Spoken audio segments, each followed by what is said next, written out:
They were explaining everything to me. For 5 hours, I said no. I said, I will not sign this paper, and I will never sign this paper. I love my baby. I want my baby. So after much verbal coercion, the social worker stood up, called me a little slut, took my hand in her hand, and signed the adoption papers. When I went for my 6-week checkup with my OBGYN, at the end of the checkup, he said I was good, everything was fine, but he wanted to counsel me, and he wanted to let me know that I should never tell the man that I married that I was going to marry, that I had had a child. He said no one wants damaged goods. So I got the message. My entire labor, which was very long and very difficult, it was 29 hours, they didn't answer the call bell when I rang for help. They pretty much ignored me. And that's what they did with all the girls. And if we did cry out, they would say, you know, be quiet, nobody wants to hear you.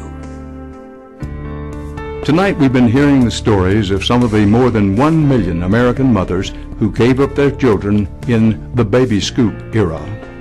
But as we started looking into this, we realized this practice wasn't limited to the United States.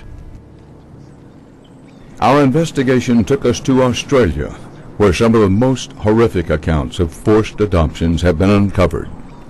This is Canberra, Australia's capital city, and here, for 18 months, a committee in Parliament gathered testimony from hundreds of women and men with gut-wrenching accounts of newborns taken away. Sometimes I'm sure there wasn't a dry eye in the room when we were having the hearings. These women and adoptees and the families have been living this their whole lives. So imagine what that has done to them. It's had lifelong impacts, and it's ongoing.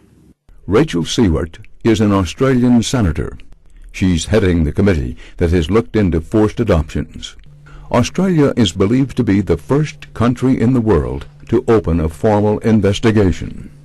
The overall thing that stands out for me is these women were tricked, coerced, duped out of their child.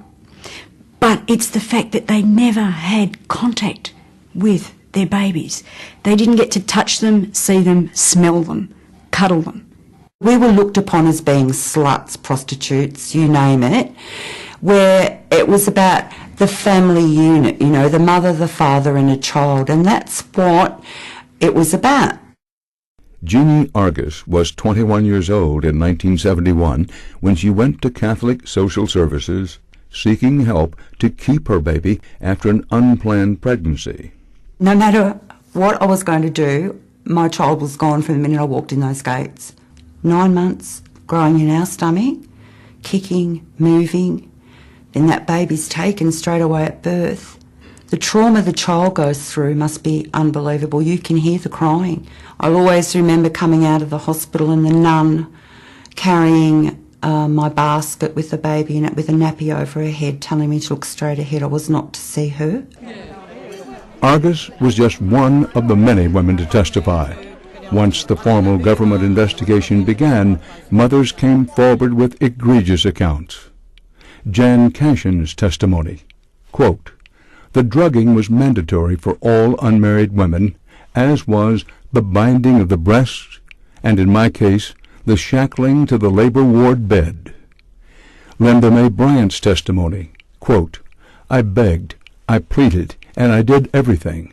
Please, can I see her? No, you can't. She's marked for adoption."